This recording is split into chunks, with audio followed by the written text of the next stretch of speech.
Praise the lord. ప్రియులారా, గమనించండి. మరి విజయవాడలో వరద రావడం, కొన్ని ప్రాంతాలు నీట మునగడం అనేది మీ అందరికీ బాగా తెలిసిన విషయమే. ప్రాముఖ్యంగా మన హోసన్న ప్రార్థనా మందిరం ఉన్నటువంటి యనమల కుదురు అనే ఈ ప్రాంతంలో కూడా వరద నీరు అధికంగానే చేరాయి. ప్రార్థనా మందిరంలో కూడా నీళ్లు చేరడం అనేది మీ అందరికీ తెలిసిన విషయమే. వాటిలన్నిటిని కూడా క్లియర్ చేస్తున్నాం. అందుచేత 7వ తేదీన జరగవలసిన సంపూర్ణ రాత్రి ఉపవాస ప్రార్థన తాత్కాలికంగా ఈ నెల మాత్రమే ఆపుతున్నాం. ఎందుకంటే ఒక రాత్రి అంతా మనం చేరి ప్రార్థించడానికి అనుకూలమైనటువంటి వాతావరణం లేదు. మందిరాన్ని ఇంకా కొంచెం శుభ్రం చేయవలసిన అవసరం ఉంది కనుక 7వ తేదీ, ఈ నెల 7వ తేదీ మాత్రమే ఈ సంపూర్ణ రాత్రి ఉపవాస ప్రార్థనని ఆపుతున్నాము. ఇక ఆదివారపు ఆరాధనలు అనేది యథావిధిగా కొనసాగడానికి అన్ని ఏర్పాట్లు చేస్తున్నాం కనుక యథావిధిగా ఆదివారపు ఆరాధన జరుగుతుంది. సంపూర్ణ రాత్రి ఉపవాస ప్రార్థన మాత్రమే ఈ నెల మాత్రం ఆపుతున్నాము అనే విషయాన్ని మీకు తెలియపరుస్తున్నాం. మీకు తెలిసిన వాళ్ళకి కూడా తెలియపరచండి. ఆదివారపు ఆరాధనలో పాలు పొంది దేవుని దీవెనలు పొందుకోవలసిందిగా ప్రేమతో మీకు ఆహ్వానాన్ని తెలియపరుస్తున్నాను. ప్రభు మిమ్మల్ని ఆశీర్వదించి దీవించునుగాక. Praise the lord. ప్రభు అయిన యేసుక్రీస్తు ప్రశస్త నామములో మీ అందరికీ మా హోసన్న మినిస్ట్రీస్ ద్వారా హృదయపూర్వకమైన వందనాలు తెలియపరుస్తున్నాను. ప్రతిదినం ఈ అనుదిన కృప అనే పరిచర్యల ద్వారా దైవ సంబంధమైన మేలులు పొందుకుంటున్నారని, ఆధ్యాత్మికమైనటువంటి శక్తితో మహిమ కలిగిన రాకడ కొరకు సిద్ధపరచబడుతున్నారని నేను విశ్వసిస్తున్నాను. ఈ మా ప్రయాస వ్యర్థం కాలేదని, ప్రతిదినము ఈ అనుదిన కృప అనే పరిచర్య, ఈ క్లుప్త సందేశాలు ఆ దినం మిమ్మల్ని దైవ ధ్యానంలో ఉంచుతున్నాయని కూడా నేను విశ్వసిస్తూ మీ కొరకు ప్రార్థిస్తూ ప్రభుకి కృతజ్ఞతాస్తుతి చెల్లిస్తున్నాను. మీరు కూడా ఇంకనూ అనేకులకు పరిచయం చేయండి. ప్రతిదినము ఉదయకాలముననే ఈ అనుదిన కృప అనే ఈ క్లుప్త సందేశం ఒక ధ్యానాంశం, ఆ దినమంతా కూడా ఆ వాక్యాన్ని ధ్యానించుకోవడానికి దోహదపడుతుంది గనుక నిర్లక్ష్యం చేయకుండా మీరు ఆధ్యాత్మికంగా బలపరచబడుతూ అనేకులను బలపరచాలని మనసారా కోరుకుంటున్నాను. ఈ పూట పరిశుద్ధ గ్రంథంలో ఓ చక్కటి మాట, నిర్గమకాండము 19వ అధ్యాయం 5వ వాక్యాన్ని నేను చదువుతున్నాను. జాగ్రత్తగా వినండి.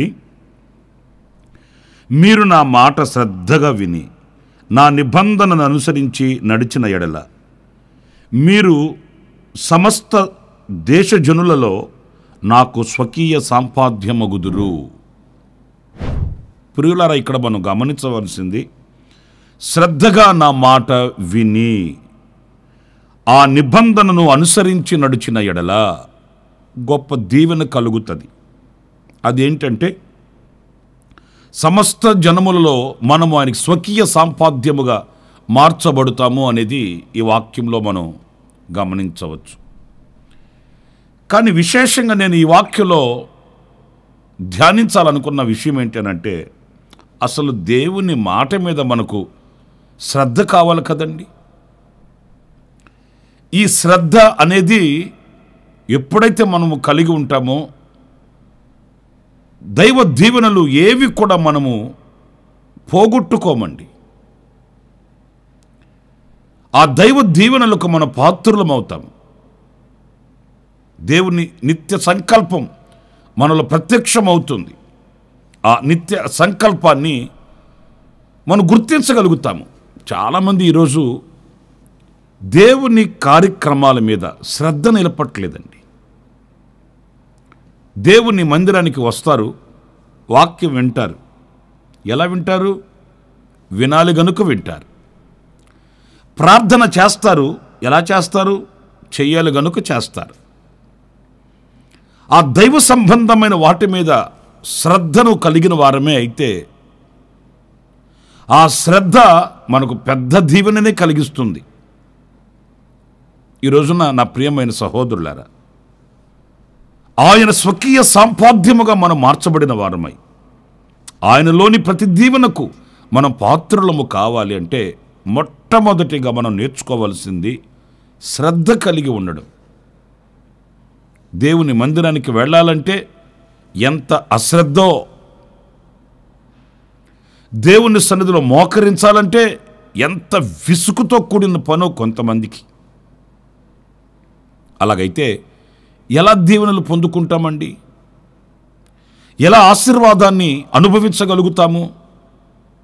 వేరే వేరే కార్యకలాపాల మీద పెట్టిన శ్రద్ధ, వేరే వేరే కార్యక్రమాలని చేయాలనుకున్న శ్రద్ధ దైవ కార్యక్రమాల మీద చూపించలేకపోతున్నామండి. శ్రద్ధగా పనిచేసే వాళ్ళకి ఏమి ఆశీర్వాదాలు కలుగుతాయో లేఖన భాగాలలో మనం కొన్నిటిని పరిశీలిద్దాము. జాగ్రత్తగా వినండి. సామెతల గ్రంథంలో ప్రాముఖ్యంగా కొన్ని చక్కటి విషయాల్ని దైవజనుడు రాశాడండి. ఆ మాటలు ఒక్కొక్కటిగా నేను మీకు జ్ఞాపకం చేస్తాను. 12వ అధ్యాయం 24వ వాక్యాన్ని చదివితే, శ్రద్ధగా పనిచేయువారు ఏలుబడి చేయుదురు,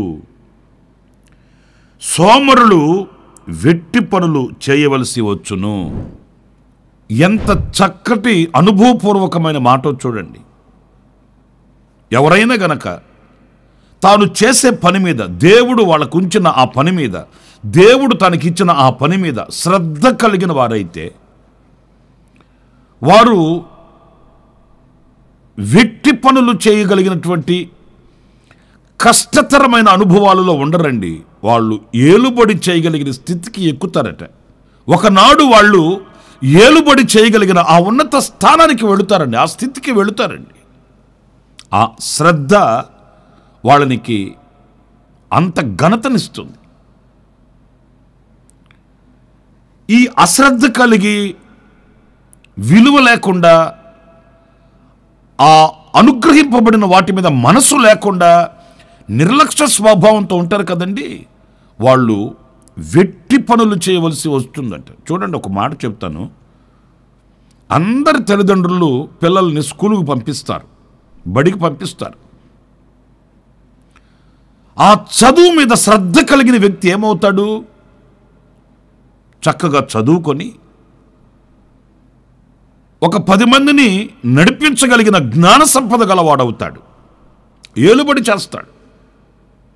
ఆ చదువు మీద ఇంట్రెస్ట్ లేకుండా, శ్రద్ధ లేకుండా, ఆసక్తి లేకుండా ఆడుతూ పాడుతూ తిరిగిన వ్యక్తి ఉంటాడు. అతను ఏం చేస్తాడు? అతను బ్రతికెలా ఉంటుంది? వెట్టి పనులు చేయవలసి వస్తుంది. కూలీ నాలి చేసుకొని ఉదయం మొదలుకొని రాత్రి వరకు బండలు మోసి, బండలు కొట్టి, ఇలాంటి కూలీ నాలి పని చేసుకునే వ్యక్తులు మనం చూస్తుంటాము. అదేమి వాడు చేసిన పాపమో మనం చేసుకున్న పుణ్యమో కాదు, శ్రద్ధ నిలపలేదు అంతే. అదే వాళ్ళు కొంచెం గనక శ్రద్ధ నిలిపి కొంచెం జాగ్రత్తగా వాళ్ళు చదువుకొని ఉండుంటే ఎంత ఆశీర్వాదకరంగా ఉండేది. వాళ్ళ ఫ్యూచర్ ఎంత బ్రైట్గా ఉండేది, ఎంత ఆశీర్వాదకరంగా 10 మందికి ఉపాధి చూపించగలిగిన, ఆ ఏలుబడి చేయగలిగిన స్థితికి వచ్చేవాళ్ళు కదా. ఈరోజు నేను మీతో చెప్పగలిగింది, దైవ సంబంధమైన కార్యక్రమాలలో కూడా ఈ శ్రద్ధ మనకు ఉండాలండి. అప్పుడే ఒక ఉన్నత స్థితికి మనం ఎక్కగలుగుతాము, ఒక ఉన్నత స్థితికి మనం రాగలుగుతాము, సాక్షిగా బ్రతకగలుగుతామండి. కొంతమంది ఎన్నో సంవత్సరాలు అయి ఉంటుంది ప్రభువుని నమ్ముకొని, దేవుని గురించి, ప్రభుని గురించి ఒక 4 మాటలు చెప్పమంటే చెప్పలేరండి. ఎందుకని? శ్రద్ధ కలిగి విని, ఆ భక్తి మీద, దైవ శక్తి మీద శ్రద్ధ కలిగి, వివేకం కలిగి ఆ పని చేస్తే కదా. నా ప్రియమైన సహోదరులారా, శ్రద్ధగా పనిచేయు వ్యక్తి ఏలుబడి చేస్తాడు, ఉన్నత స్థితికి వస్తాడు. ఏదో బాధ్యత నెరవేర్చడం కాదండి, చేయమన్నారు దీన్ని చేస్తున్నాను అని కాదు. కొంతమంది అలాగ కూడా ఉంటారండి. వాళ్ళకి ఆ బాధ్యత నెరవేర్చేస్తే భారం దింపేసుకున్నట్లయిపోద్ది. ఈ పని చేయమన్నారండి, చెయ్యాలి కదండి, అంతేకాని ఈ పని చేయమన్నారు అనే ఒక శ్రద్ధతో దానిని సంతోషంగా చేయడం, ప్రతిఫలాన్ని పొందుకోవడం, నాయకులైన వాళ్ళ దగ్గర మంచి సాక్ష్యాన్ని పొందడం, ఇలాంటివి దూరం అయిపోతున్నాయండి. కనుక నా ప్రియ సహోదరులారా, శ్రద్ధగా పనిచేయువాడు ఏలుబడి చేస్తాడు. మరొక మాట ఈ సామెతల గ్రంథంలోని మనం చదివితే ఆ మాట 10వ అధ్యాయము 4వ వాక్యంలో మనం చదువుతామండి. బద్ధకముగా పనిచేయువాడు దరిద్రుడగును, శ్రద్ధగలవాడు ఐశ్వర్యవంతుడగును. జ్ఞాని అని సొలొమోను మాటలన్నీ అనుభవపూర్వకమైనవండి. ఎందుకంటే దేవుని దగ్గర జ్ఞానాన్ని పొందుకొని అన్నిటిని వివేచించిన వ్యక్తి కదా. అందుచేత బద్ధకంగా పనిచేయడం, నేను చెప్పాను కదండి, ఆశ ఉండి లేనట్లుగా చెయ్యాలి గనుక ఇంట్రెస్ట్ లేకపోయినా చేయడం, ఆ పనిని చేయాలి అనే ఆసక్తి కనపరచకపోవడం, బద్ధకంగా పనిచేయడం. 10 గంటలకి వెళ్ళిపోవాలి, 10 గంటలకు ఆరాధన, 10 గంటలకు ప్రార్థన కూడిక, నిద్ర లేగడమే 10 గంటలకు లేస్తే ఇంకెప్పుడు వెళ్తున్నట్లు అక్కడికి? సరే, వెళ్లకుండా ఉంటారా? అలా కాదు, వెళ్తారు. చేయకుండా ఉంటారా? చేస్తారు. ఎలా? బద్ధకంగా చేయడం. ఆ ఆసక్తి వాళ్ళలో చూడలేమండి, ఆ చురుకుదనం వాళ్ళలో ఉండదండి. అయ్యో నేను సమయానికి వెళ్ళాలి, అయ్యో నేను ఈ పని చేయాలి, అమ్మో ఇది నాకు అప్పగించబడినటువంటి కర్తవ్యం, దీనిలో నేను ఒక గొప్ప ఆశీర్వాదాన్ని పొందాలి అనే ఆ చురుకుదనం ఉండదండి. చేస్తాంలేండి, ఇప్పుడు ఏమైందంట, చేస్తామని చెప్పాము కదా, దానికి ఎంతకింత రుబాబేంటి? ఆ బద్ధకం అండి. అందుకే ఈ గ్రంథకర్త చెప్తాడు, సోమరి చీమల యొద్దకు వెళ్ళి జ్ఞానాన్ని తెచ్చుకో, కూర్చుకో, అవి చూడు వేసవి కాలంలోని ధాన్యాన్ని కూర్చుకుంటాయి. బద్ధకంగా పడుకోవు, బద్ధకంగా ఏమవుతుందిలే, నలుగురికి జరిగిందే కదా నాకు జరుగుతుంది అలా అనుకోవు. చీమెంత, దాని యొక్క తల ఎంత, ఆ తలలో మెదడెంత, మరి ఆ చిన్న మెదడుకి అంత వివేకం ఉంటే మరి మనకేంటి? ఆలోచించండి. బద్ధకంగా పనిచేయువాడు దరిద్రుడైపోతాడట, దరిద్రతలోకి వెళ్ళిపోతాడట. అవును కదండి. తొలకరి వర్షం పడేటప్పుడు ఒక వ్యవసాయకుడు ఏం చేస్తాడు? శ్రమని ఆయుధంగా ధరించుకుంటాడు, ఒళ్ళు దాచుకోడు. ఆ తొలకరి వర్షం కొరకు వేచి చూస్తాడు. ఆ తొలకరి జల్లు కురవగానే పొలంలోకి వెళ్ళి పొలాన్ని దున్నుతాడు. కోతకాలం వస్తుంది, చేతి నిండా పంట వస్తుంది, ఇంటికి తెచ్చుకుంటాడు. మరి ఆ తొలకరి వర్షం పడేటప్పుడు దుప్పటి కప్పి పడుకున్న వాడి పరిస్థితి ఏంటి? శ్రమ అంటే అసహించుకునే వాడి పరిస్థితి ఏంటి? ఏం ప్రతిఫలం వస్తుంది అతనికి? సిగ్గుతో తల వంచవలసి వస్తుంది. దరిద్రత కుటుంబాన్ని ఏలుతుంది. నేను చాలామంది యవనస్తులు కూడా చెప్తుంటాను, మీరు చదువుకున్నారు మంచిదే, సరైన ఉద్యోగాలు రాలేదు సరే, ప్రస్తుతానికి మనం ఏదో ఒక పని చేయవచ్చు, మంచి వ్యాపారం చేయవచ్చు, మంచి చేతి పని చేయవచ్చు. ఎందుకంటే చదువుకున్న వాళ్ళం కదా. చదువు లేని వాళ్ళకైతే ఆ విజ్ఞానం ఉండదు, ఆ యొక్క విశాలమైన మనసు లేదు కనుక, వాళ్ళకి అంత జ్ఞాన సంపద లేదు కనుక పాపం వాళ్ళు చేయలేరు. చదువుకోని వాళ్ళు. చదువుకున్న వ్యక్తి ఏ పనైనా చేయగలగాలండి. అది వ్యాపారమా, చేతి పనియా, ఉద్యోగమా, ఏదైనా. ఎందుకంటే చదువుకున్న ఆ చదువు మనసును వికసింపచేస్తుంది. ఏ పనినైనా జ్ఞానంతో చేయగలగాలి. కానీ ఈరోజు మనం చూస్తే చదువు లేని వాళ్ళు ఏ పనైనా చేయగలుగుతున్నారు. ఈ చదువుకున్న వ్యక్తి ఇదొక్క పనే చేస్తాడు, ఉద్యోగం ఒక్కటే చేస్తాడు,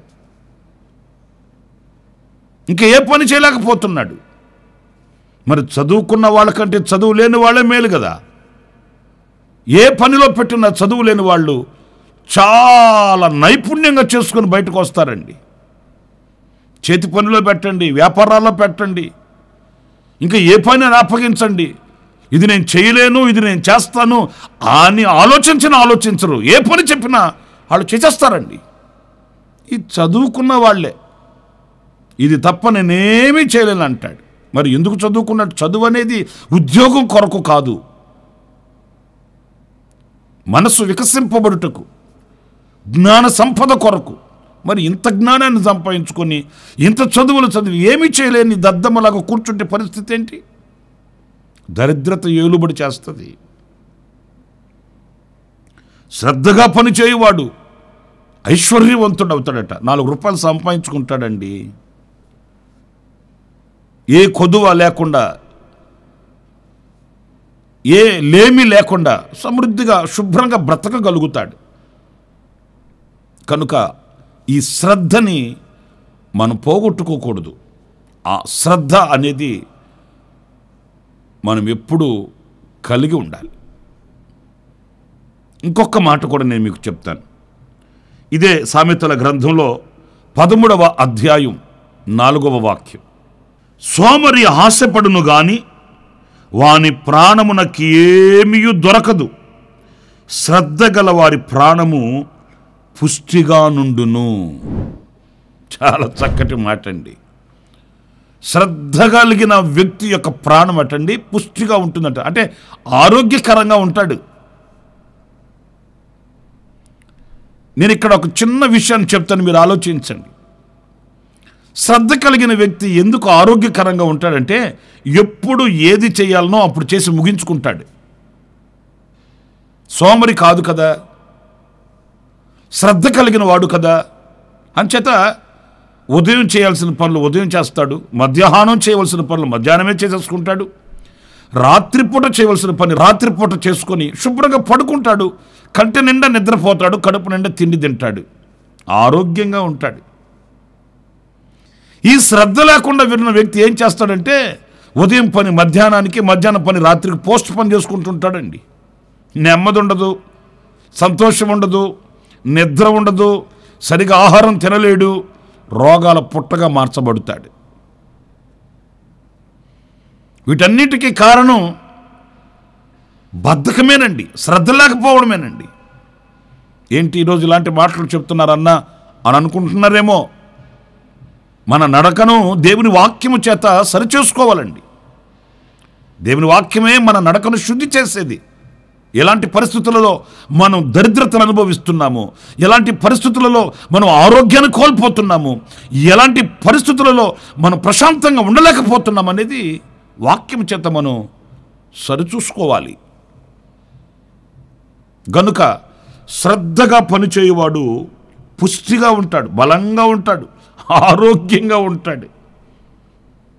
అపాయం వస్తుందన్న భయం ఉండదు, అయ్యో నేను చేయలేకపోయానే అనే కలవరం ఉండదు. కాలానుకూలంగా నేను చెప్తున్నానండి ఈ మాట. కొంతమందికి బీపీ రేజ్ అయిపోవడం, షుగర్ డౌన్ అయిపోవడం, ఇలాంటి అనారోగ్యపు పరిస్థితులన్నీ ఎందుకు తటస్థిస్తున్నాయంటే టెన్షన్స్ అండి. ఏ పని ఎప్పుడు చేయాలనో అప్పుడు చేసి ముగించుకుంటే ప్రశాంతంగా ఉండొచ్చు. నన్ను కూడా అడుగుతుంటారు కొంతమంది, మీకున్న సేవ భారాన్ని బట్టి సంఘ పరిచర్య చేసుకుంటూ, సువార్త కూడికలకు వెళుతూ, విశ్వాసులైన వాళ్ళ యొక్క గృహాలు దర్శించుకుంటూ, మరి ఇన్ని కార్యక్రమాల మధ్య ప్రతిరోజు ఇలాంటి కార్యక్రమాలని, అనుదిన కృప ఇలాంటి కార్యక్రమాలని ఎలా మీరు చేయగలుగుతున్నారండి అని అడిగిన వాళ్ళు లేకపోలేదు. దేవుడు సమయం ఇచ్చాడు, ఏ పని ఎప్పుడు చేసుకోవాలనో అలా చేసుకుంటూ వెళితే ఆశీర్వాదకరంగా ఉంటుంది, దీవెనకరంగా ఉంటుంది. దేవుడు మనకిచ్చిన సమయం వ్యర్థం చేసుకుంటే శ్రేష్టమైన వాటిని పోగొట్టుకునే వాళ్ళం అవుతాము. కనుక నా ప్రియమైన సహోదరులారా, ఆ శ్రద్ధ అనేది మనం కలిగి ఉంటే దైవ దీవెనలకు మనం పాత్రులం అవుతాము. మీరు శ్రద్ధగా నా మాట విని దాన్ని అనుసరించి నడిస్తే సకల జనులలో మీరు నాకు స్వకీయ సాంపాద్యమగుదురు. మరి అలాంటి దీవెనను మనం ఎందుకు పోగొట్టుకుంటున్నాము? శరీరాన్ని మనం లోపరుచుకోవాలండి. పరిస్థితులను బట్టి, కాలాన్ని బట్టి మనం దైవ కృపను పొందుకొని, శక్తిని పొందుకొని ఏ కార్యము కూడా అశ్రద్ధతో కాకుండా శ్రద్ధాభక్తులతో మనం చేసిన నాడే గొప్ప దీవెనకు మన పాత్రులం అవుతాం. అలాంటి కృప దేవుడు మనందరికీ అనుగ్రహించునుగాక. ఆమేన్. ప్రార్థన చేస్తాను. ఆశ్చర్యకరుడు అయిన తండ్రి, జీవాధిపతి అయిన ప్రభు, మీకు వందనాలు. శ్రద్ధగా పనిచేయు వానికి, శ్రద్ధ కలిగిన వ్యక్తికి కలిగే దీవెనలు ఎలాంటివో మీ వాక్యములో నుంచి మేము గ్రహిస్తూ వచ్చాము. ఆ రీతిగా మమ్మల్ని ఆయుత్తపరచండి. మాలో ఉన్న నిర్లక్ష్య స్వభావాన్ని, అశ్రద్ధను కలిగించే అనుభవాల్ని తొలగిపోవాలని మేము ఆశిస్తున్నాము నాయన. మీ కృప మా మీద సమృద్ధిగా ఉంచండి. మీ శక్తిని మా మీద కుమ్మరించండి. బలవంతులుగా మమ్మల్ని మార్చండి. మేము ఆరోగ్యవంతులమై, పుష్టి కలిగిన వారమై, ఐశ్వర్యవంతులమై, ఏలుబడి చేయవారమై నీ నామ ఘనత కొరకు మేము బ్రతుకుటకు సహాయం చేయమని. ఇదిగో ఈ మాటలు వింటున్న వారిలో ఎవరిలోనైనా ఇలాంటి అశ్రద్ధ, నిర్లక్ష్య స్వభావం, బద్ధకము ఇలాంటివి ఏమైనా వాళ్ళ ఆశీర్వాదానికి ఆటంకాలుగా ఉంటే వాటిని తొలగించండి. మీ దీవెనకు పాత్రులుగా చేయమని మీ పాద పద్మానికి ఒక్కొక్కరిని అప్పగించుకుంటూ యేసు నామములో ప్రార్థించి వేడుకొనుచున్నాను తండ్రి. Amen, amen. ప్రభు మిమ్మల్ని ఆశీర్వదించి దీవించునుగాక. ఈ దినమంతా విశేషమైన కృప నా దేవుడు సమృద్ధిగా మీకు అనుగ్రహించునుగాక. ఆమెన్. ప్రతి దినము ఈ అనుదిన కృపాను సందేశాల కొరకు, ఇంకా మరిన్ని ఆత్మ సంబంధమైన సందేశాల కొరకు ఈ మా యూట్యూబ్ ఛానల్ ని సబ్స్క్రైబ్ చేసుకోండి. Pastor Ramesh, Kosanna ministries.